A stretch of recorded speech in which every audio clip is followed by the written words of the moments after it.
আমরা ডিফারেন্সিয়াল ক্যালকুলাসের যে অ্যাপ্লিকেশন তার একটা চ্যাপ্টার হচ্ছে স্পর্শক ও অভিলম্ব, সেই নিয়ে আলোচনা করছি। ট্যানজেন্ট আর নরমাল। y fx বক্ররেখার x1, y1 বিন্দুতে স্পর্শক ও অভিলম্বের সমীকরণ নির্ণয় করব। আমরা y fx একটা কার্ভ নিলাম, x1 1 বিন্দুতে এটা হচ্ছে স্পর্শক যা x অক্ষে ধনাত্মক দিকের সঙ্গে থিটা অ্যাঙ্গেল করছে। তাহলে আমরা জানি এর গ্রেডিয়েন্টটা হচ্ছে কি m tan থিটা। তাহলে গ্রেডিয়েন্ট m কত tan থিটা। আমরা জেনেছি tan থিটা মানে dy dx at x1 y1 বিন্দুতে। আর কি x1 y1 বিন্দুতে দেখলাম এবং এর গ্রেডিয়েন্ট পেলাম m dy dx at x1 y1। তাহলে এই স্পর্শকের সমীকরণ হবে, আমরা স্ট্রেট লাইনের সময় দেখেছি বিন্দু প্রবণতা আকার, অর্থাৎ এই বিন্দু দিয়ে যাবে এবং এই গ্রেডিয়েন্ট হলে তার সমীকরণ বিন্দু প্রবণতা আকার y minus y1 equal to m into x minus x1 11 এ দেখেছি। এখন এই m এর জায়গায় অর্থাৎ গ্রেডিয়েন্টের জায়গায় এটা বসিয়ে দেওয়া হবে, তাহলে আমরা স্পর্শকের সমীকরণ পেয়ে যাব y minus y1 dy dx at x1, y1 into x minus x1। dy dx মানে y fx, এখান থেকে dy dx বের করে এখানে মানটা বসিয়ে দেব, তাহলে যে কোনো বক্ররেখার x1 বিন্দুতে স্পর্শকের সমীকরণ পেয়ে যাব। এখন আমরা এর অভিলম্বের সমীকরণ নির্ণয় করব। তাহলে ইহা হলো স্পর্শকের সমীকরণ। ইহা y fx বক্ররেখার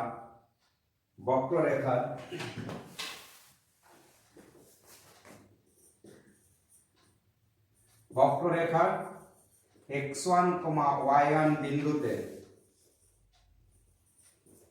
স্পর্শকের সমীকরণ।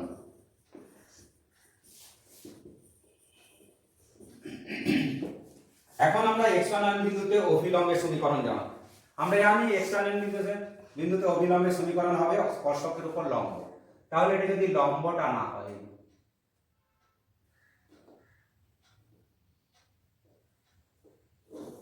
এটাই হলো আমাদের অভিলম্ব।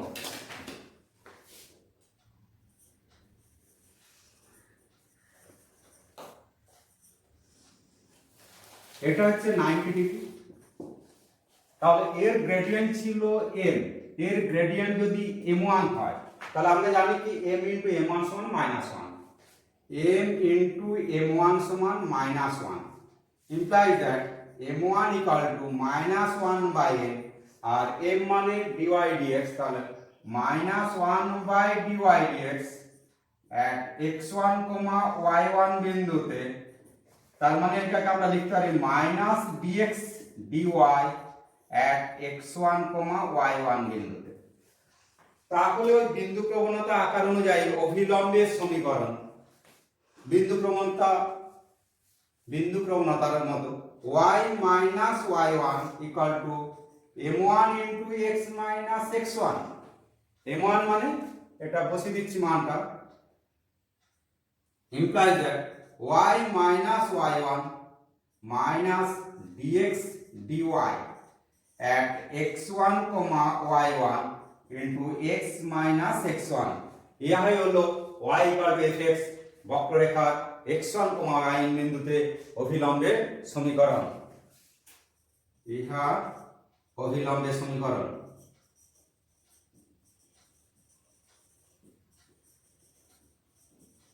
আমরা তাহলে যে কোনো বক্ররেখা আগে আমরা ডিফারেন্সিয়েট করব, at x1 বিন্দু মানটা বের করে তারপর বিন্দু প্রবণতা আকার যে কনসেপ্ট সেই অনুযায়ী আমরা স্পর্শক এবং অভিলম্বের সমীকরণ নির্ণয় করতে পারি।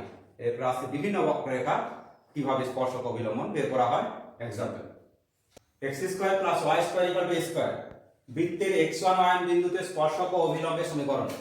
আমরা দেখলাম x² + y² = a² একটা বৃত্ত, x1 y1 বিন্দুতে স্পর্শক, এই স্পর্শকের সমীকরণ নির্ণয় করব এবং এর অভিলম্ব নির্ণয় করব। আমরা বলেছিলাম এই যে বক্ররেখা থাকবে সেটাকে ডিফারেন্সিয়েট করব। Differentiating both side with respect to x we get উভয় পক্ষে x এর সাপেক্ষে ডিফারেন্সিয়েট করে পাই। 2x plus 2y equal to a square. 2x plus 2y into dy dx equal to a square implies that x এর সাপেক্ষে উভয় পক্ষে x এর সাপেক্ষে ডিফারেন্সিয়েট করে পাই 2x that 2y into dy dx equal to 0 তাহলে dy dx equal to minus 2x by 2y equal to minus x by y তাহলে x1 y বিন্দুতে যে গ্রেডিয়েন্ট হবে তাহলে dy dx at x1, y1 বিন্দুতে minus x1 by y1 তাহলে x1 y1 বিন্দুতে স্পর্শকের সমীকরণ এই বৃত্তের x1, y1 বিন্দুতে স্পর্শকের সমীকরণ বিন্দু প্রবণতা আকার concept y minus y1 into gradient মানে m এখানে dy dx at x1, y1 gradient into কত x minus x1 আমরা dy dx এর জায়গায় ভ্যালুটা পুট করব তাহলে implies that y minus y1 equal to minus x1 by y1 into x minus x1 এখন এটাকে সিম্পলিফাই করলে কি পাওয়া যাবে implies that y into y1 minus y1 square equal to minus x into x1 plus x1 square x1 টা এদিকে নিয়ে আসছি তাহলে implies that x x1 plus y y1 equal to y1 square কে ওইদিকে নিয়ে যাওয়া হচ্ছে x1 square plus y1 square আমরা এখানে দেখতে পাচ্ছি x1 y1 বিন্দুটা এই বৃত্তের উপর অবস্থিত অর্থাৎ এই বিন্দুটি এই বৃত্তকে স্যাটিসফাই করবে তার মানে x1 square plus y1 square equal to a square এটা মান পুট করে দিচ্ছি x x1 plus y y1 equal to a square যেহেতু x1 y1 বিন্দুটি বৃত্তের উপর অবস্থিত এটি হলো স্পর্শকের সমীকরণ x square plus y square equal to a square বৃত্তের x1 y1 বিন্দুতে স্পর্শকের সমীকরণ এখন আমরা x square plus y square equal to a square বৃত্তের x1 বিন্দুতে অভিলম্বের সমীকরণ নির্ণয় করব অভিলম্ব আমরা জানি এই যে x1 y1 বিন্দুতে এর উপর লম্ব হবে যা কিনা বৃত্তের কেন্দ্রগামী হবে এটাই হলো আমাদের তাহলে অভিলম্বের সমীকরণ এটা অভিলম্ব এই অভিলম্বের সমীকরণ করতে হলে কি হবে স্পর্শকের উপর একটা লম্ব তার মানে এর গ্রেডিয়েন্টটা হবে minus dx dy at x1, y1 বিন্দুতে তাহলে এটা প্লাস হয়ে যাবে আর এটা উল্টে গেল y1 by x1 তাহলে অভিলম্বের সমীকরণ অর্থাৎ বৃত্তের x1, y1 বিন্দুতে অভিলম্বের সমীকরণ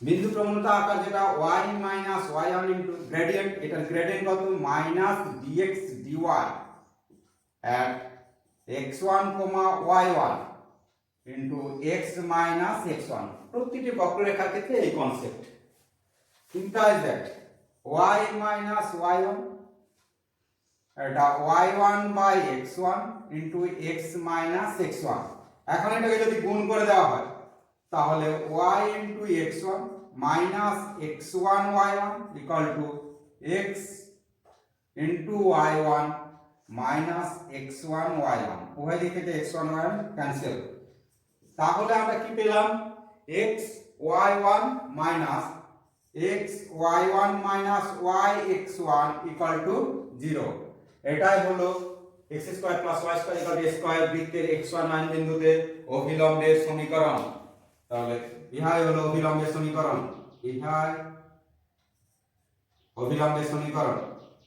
ইহা অভিলম্বের সমীকরণ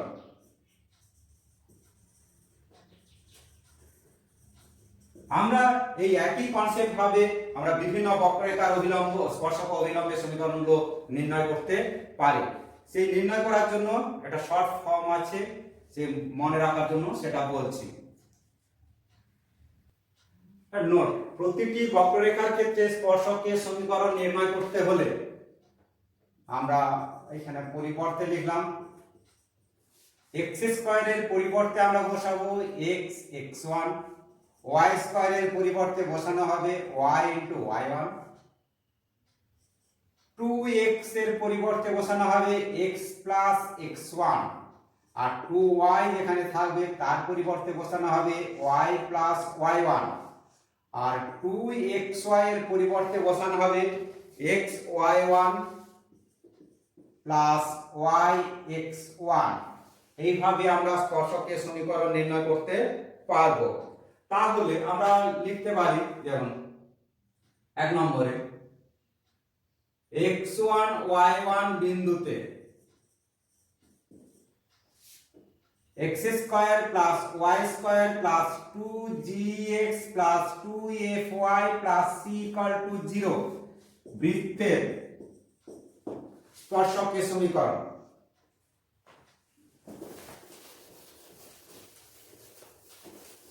স্পর্শকের সমীকরণ, স্পর্শকের সমীকরণ আমরা বলেছি x স্কয়ারের জায়গায় কি বসানো হবে x x1, y স্কয়ার বসা y y1, 2x এর পরিবর্তে বসবে x x1, 2y এর পরিবর্তে বসবে y y1, বাকি যা থাকবে কনস্ট্যান্টই থাকবে। এইভাবে আমরা স্পর্শক, বিভিন্ন বক্ররেখা স্পর্শকের সমীকরণ নির্ণয় করতে পারি।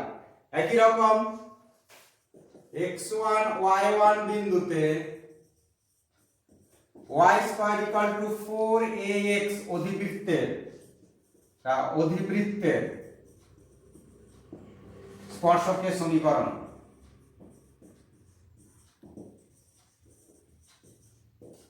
আমরা বলেছিলাম y স্কয়ারের জায়গায় বসানো হবে y y1, এটা 2a থাকলো 2a * 2x, আর 2x এর জায়গায় বসানো হবে x x1। এইভাবে স্পর্শকের সমীকরণ নির্ণয় করতে পারি। একই রকম ভাবে x1 y1 বিন্দুতে x square a square y square b square 1 উপবৃত্তের স্পর্শকের সমীকরণ।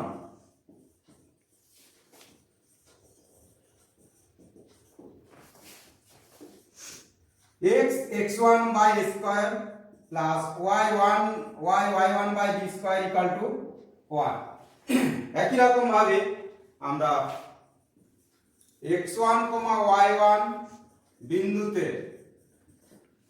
x square a square y square b square 1 পরাবৃত্তের স্পর্শকের সমীকরণ। স্পর্শকের সমীকরণ আমরা x স্কয়ারের জায়গায় কি বসাবো x x1 a square y y1 b square, যেটা y স্কয়ারের পরিবর্তে বসানো হলো 1।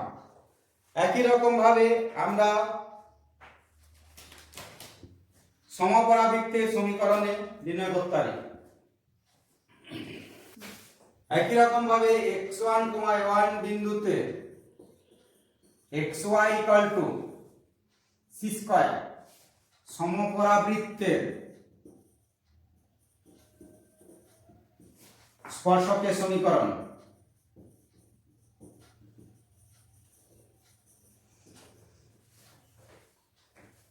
আমরা বলেছিলাম 2xy এর জায়গায় বসানো হবে x y1 y x1, এখানে 2 নেই, তাহলে x y1 y x1 2 c square implies that x y1 y x1 কত 2 c স্কয়ার। তাহলে এটাই হলো সমপরাবৃত্তের স্পর্শকের সমীকরণ। এইভাবে বিভিন্ন বক্ররেখা মনে রাখার জন্য এই যে x স্কয়ার পরিবর্তে x x1, y স্কয়ার পরিবর্তে y y1, 2x এর পরিবর্তে x x1, 2y এর পরিবর্তে y y1, 2xy এর পরিবর্তে x y1 y x1 যদি বসিয়ে আমরা বিভিন্ন বক্ররেখার স্পর্শকের সমীকরণ নির্ণয় করতে পারি। y স্কয়ার 4x অধিবৃত্তের x1 বিন্দুতে স্পর্শক ও অভিলম্বের সমীকরণ নির্ণয় করে দেখাচ্ছি। এইভাবে আমরা বিভিন্ন বক্ররেখার ক্ষেত্রে অঙ্কগুলো করতে পারি। তাহলে আমরা বলেছিলাম y স্কয়ার ইকুয়াল টু যে 4ax আছে মানে বক্ররেখাটা, যেমন বক্ররেখাটা হলো করব আমরা উভয় পক্ষে x এর সাপেক্ষে ডিফারেন্সিয়েট করে পাই। তাহলে 2y dy dx equal to 4a, differentiating both sides with respect to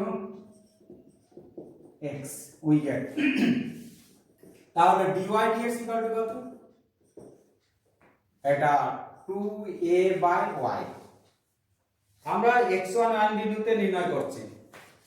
তাহলে dy dx at x1, y1 বিন্দুতে, তাহলে 2a by y1 এটাই হলো গ্রেডিয়েন্ট, যেটা m আমরা বলি। তাহলে আমরা বিন্দু প্রবণতা আকার কনসেপ্ট অনুযায়ী স্পর্শকের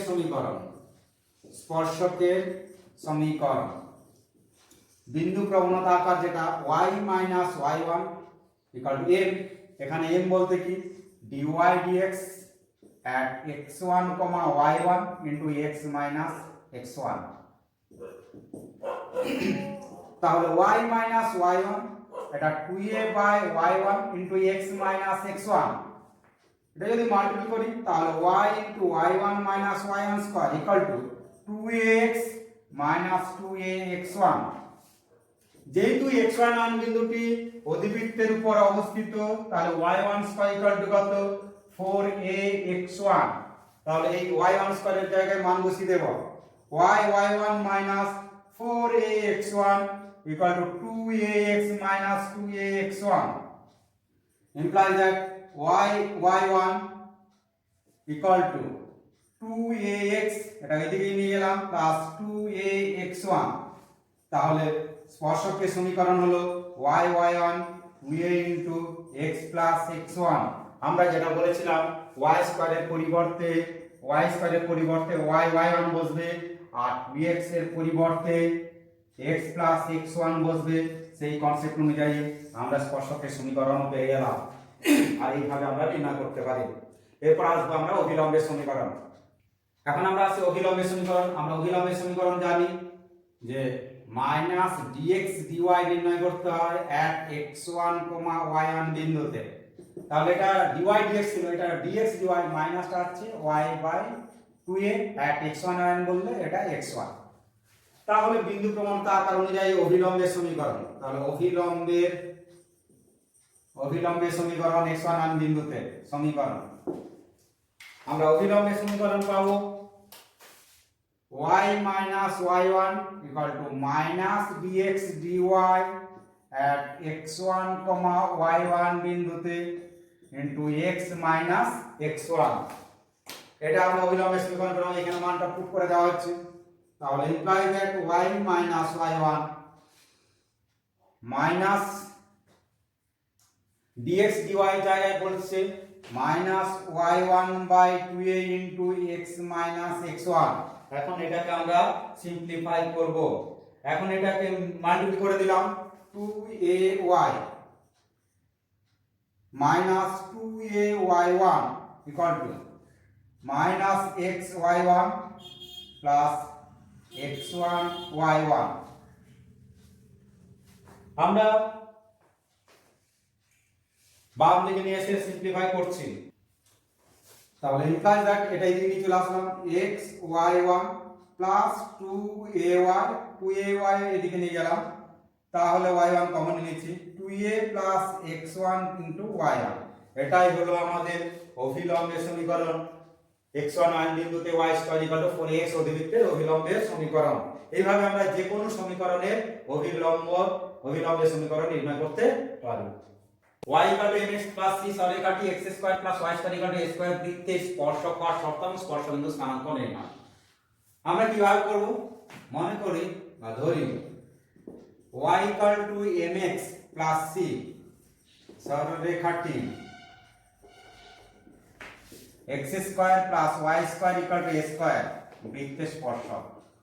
বৃত্তের স্পর্শক এটা ধরে নিলাম।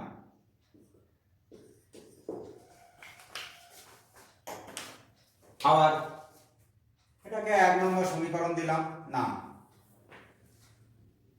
x square plus y square equal to a square বৃত্তের x1 y1 বিন্দুতে স্পর্শকের সমীকরণ স্পর্শকের সমীকরণ আমরা জানি, সমীকরণ কি জানি না, এক্স স্কয়ার জায়গায় এক্স x1, ওয়াই স্কয়ার জায়গায় y y1 equal to a square. তাহলে স্পর্শকের সমীকরণ এটা জানি, এটা 2 নম্বর সমীকরণ। তাহলে y equal to mx plus c সরেখাটি এই বৃত্তের স্পর্শক, আবার x square plus y square মানে y equal to mx plus c সরেখাটি x square y square বৃত্তের স্পর্শক x1 y1 বিন্দুতে, x1, y1 বিন্দুতে, এটা ধরে নিয়েছি বিন্দুতে। আবার x square plus y square equal to a square বৃত্তের x1 y1 বিন্দুতে স্পর্শকের সমীকরণ আমরা জানি x1 plus y y1 equal to a square. তাহলে 1 আর 2 1 ও 2 নং সমীকরণ উভয়ই 1 ও 2 সরেখা, উভয়ই x square plus y square equal to a square বৃত্তের x1 y1 বিন্দুতে স্পর্শক, তাহলে এই দুটো সরেখা কি হবে? অভিন্ন হবে।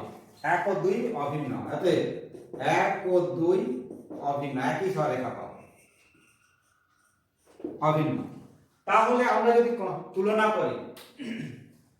করি তাহলে কি পাবো না, x1 বাই m, এটা আগে লিখছি x1 বাই m, x এর সহগের অনুপাত, এটা এইদিকে নিয়ে গেলাম, এইদিকে y1 এর সহগ, y এর সহগ y1, এইদিকে আসলে -1 পাবো ইকুয়াল টু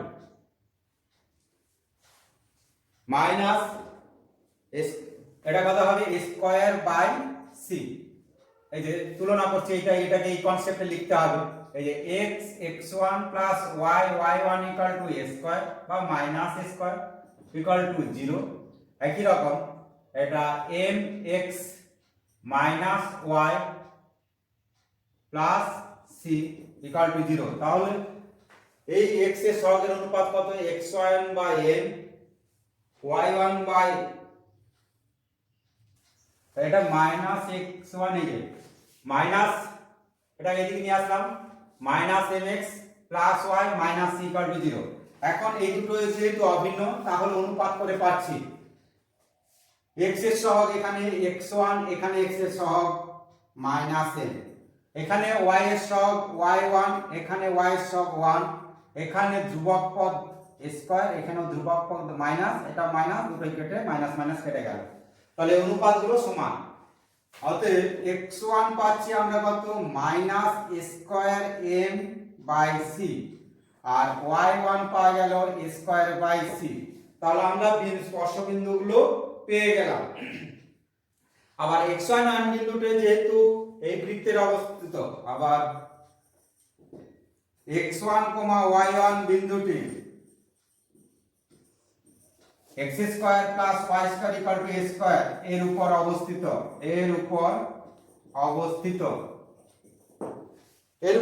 হলে কি পাবো? অতএব x1 square plus y1 square equal to a square.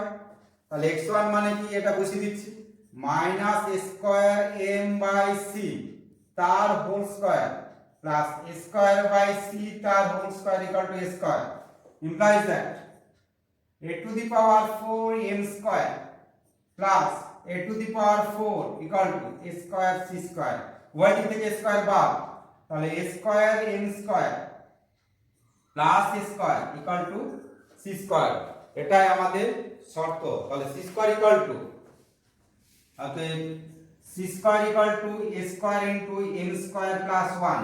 তাহলে y equal to mx plus c, এই c এর ভ্যালুটা হতে হবে a square into m square plus 1, এটাই শর্ত, নির্ণয় শর্ত। আমরা শর্তটা কি হচ্ছে? শর্ত হচ্ছে y equal to mx plus c সরেখাটি বৃত্তের স্পর্শক হওয়ার শর্ত। তাহলে স্পর্শক হওয়ার শর্ত c square equal to a square into m square plus 1, অর্থাৎ y equal to mx plus c সরেখাটি এই বৃত্তের স্পর্শক হওয়ার শর্ত এটা। 2 নম্বর স্পর্শবিন্দু স্থানাঙ্ক, যদি স্পর্শক হয় তাহলে স্পর্শবিন্দুটি স্থানাঙ্ক, স্পর্শবিন্দুর স্থানাঙ্ক, স্পর্শবিন্দুটি কি হবে? তাহলে আমরা দেখতে পাচ্ছি এই যে x1, y1 মানে minus square m by c কমা a স্কয়ার বাই c, এটাই হচ্ছে আমাদের স্পর্শ বিন্দুর স্থানাঙ্ক এবং স্পর্শকের সমীকরণ। তাহলে যে স্পর্শকটা হবে সেই স্পর্শকের সমীকরণ আমরা কি পেয়েছিলাম যে y mx প্লাস c এর ভ্যালু তো প্লাস মাইনাস হয়ে যাবে, plus minus root over a square by এটা বাইরে চলে গেল a into m square plus 1, a into m square plus 1, এটা হচ্ছে স্পর্শকের সমীকরণ। তাহলে এইভাবে যে কোনো বক্ররেখার ক্ষেত্রে স্পর্শকার শর্ত, স্পর্শবিন্দু স্থানাঙ্ক, স্পর্শকের সমীকরণ আমরা নির্ণয় করতে পারি এই একইভাবে ক্যালকুলেশন করে। আমরা সেই উদাহরণগুলো লিখে নিতে পারি। তাহলে আমরা y mx c সরেখাটি y square 4x অতিবৃত্তে স্পর্শকার শর্ত, স্পর্শবিন্দু স্থানাঙ্ক নির্ণয় এবং স্পর্শকের সমীকরণ এইভাবে মনে রাখবো। আর আগে যে অঙ্কটা করলাম বৃত্তের সেই একইভাবে আমরা নির্ণয় করতে পারবো। আমরা জাস্ট এখানে সেই সূত্রগুলো লিখে নিচ্ছি। এক নম্বর শর্ত হচ্ছে এখানে c এর মানটা কি হতে হবে, তাহলে অতিবৃত্তের শর্ত স্পর্শকার শর্ত, স্পর্শকার শর্ত y mx c সরলরেখা y স্কয়ার 4x অধিবৃত্তের স্পর্শকার শর্ত, স্পর্শক হওয়ার শর্ত। এই c হবে a বাই m, ওই আগের মতো আমরা নির্ণয় করতে পারি।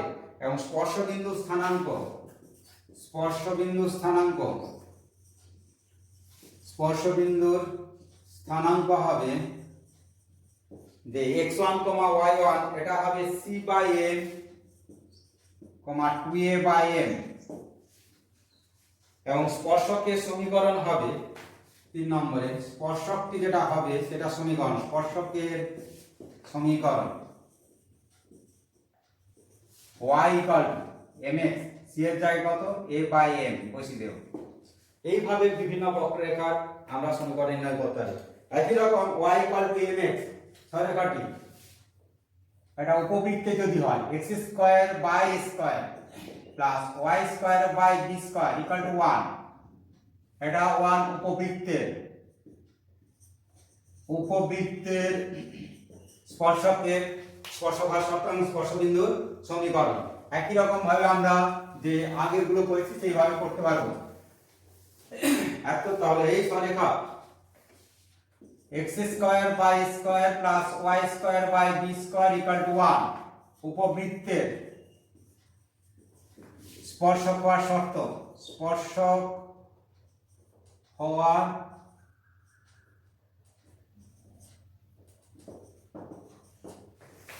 শর্ত c যে c হবে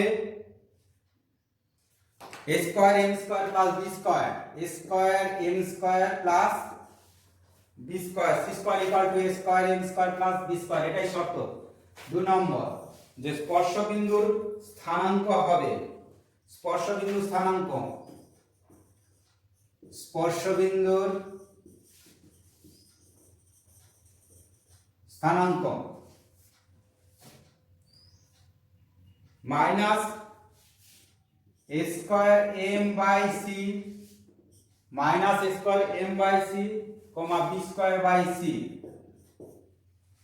এইভাবে আমরা স্পর্শবিন্দু স্থানাঙ্ক পাবো। এবং স্পর্শকের সমীকরণ, স্পর্শকের সমীকরণ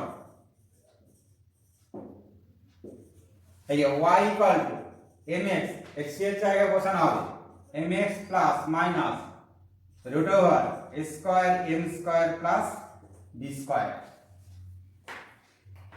একই রকম ভাবে আমরা পরাবৃত্তের ক্ষেত্রে নির্ণয় করতে পারি। তাহলে পরাবৃত্তের ক্ষেত্রে কি হবে, এটা পরাবৃত্তের ক্ষেত্রে এখানে মাইনাস, তাহলে এটা পরাবৃত্তের স্পর্শকের সমীকরণ এই বা বিভিন্ন শর্তগুলো। সেখানে এটা পরাবৃত্তের শর্ত, পরাবৃত্তের স্পর্শক বা শর্ত a স্কয়ার m স্কয়ার এটা মাইনাস b স্কয়ার হবে, c স্কয়ারের ভ্যালুটা হবে a square m square minus b square. আর স্পর্শবিন্দু স্থানাঙ্ক দুটোরই মাইনাস হবে, এটাও minus a square m square by c minus b square c। এবং স্পর্শকের সমীকরণ হবে a স্কয়ার m স্কয়ার, এখানে যেমন প্লাস ছিল সেটা হয়ে যাবে মাইনাস। তাহলে এইভাবে বিভিন্ন বক্ররেখা পরাবৃত্তের ক্ষেত্রে যে y = mx + c সরেখাটি পরাবৃত্তের স্পর্শক হওয়ার শর্ত c² = a² m² - b² হতে হবে। স্পর্শবিন্দু স্থানাঙ্ক -a² m/c -b² c, এবং যে স্পর্শকের সমীকরণটা পাওয়া যাবে এই c এর জায়গায় এই যে ভ্যালুটা বসিয়ে দিচ্ছি +-√a² m² - b²। এইভাবে বিভিন্ন বক্ররেখার ক্ষেত্রে স্পর্শকের অঙ্কগুলো যে নির্ণয় করতে পারবো, এইভাবে ক্যালকুলেশন করতে হবে। এরকম ভাবে পাবো y = mx + c সরেখাটি xy = c1² সমপরাবৃত্তের স্পর্শক হওয়ার শর্ত এবং স্পর্শবিন্দু স্থানাঙ্ক এবং স্পর্শকের সমীকরণটি কি পাবো না। y = mx + c সরেখাটি xy = c1² সমপরাবৃত্তের স্পর্শক হওয়ার শর্ত হচ্ছে c² টা হতে হবে -4m c1², অর্থাৎ এটা পজিটিভ টার্ম এটা পজিটিভ, তার মানে m এর ভ্যালুটা এখানে নেগেটিভ হতে হবে, তবে এটা বাস্তব হবে। স্পর্শবিন্দু স্থানাঙ্কটা হবে 2c1²/c, -2c1²m/c, এবং স্পর্শকের সমীকরণটা হবে y = mx, এই যে c এর ভ্যালু পুট করে দেব +-2√m c1²। এইভাবে বিভিন্ন বক্ররেখাগুলোর স্পর্শক হওয়ার শর্ত, স্পর্শবিন্দু স্থানাঙ্ক এবং স্পর্শকের সমীকরণ আমরা অঙ্কের ক্ষেত্রে সেম ভাবে ক্যালকুলেশন করে নির্ণয় করতে পারবো।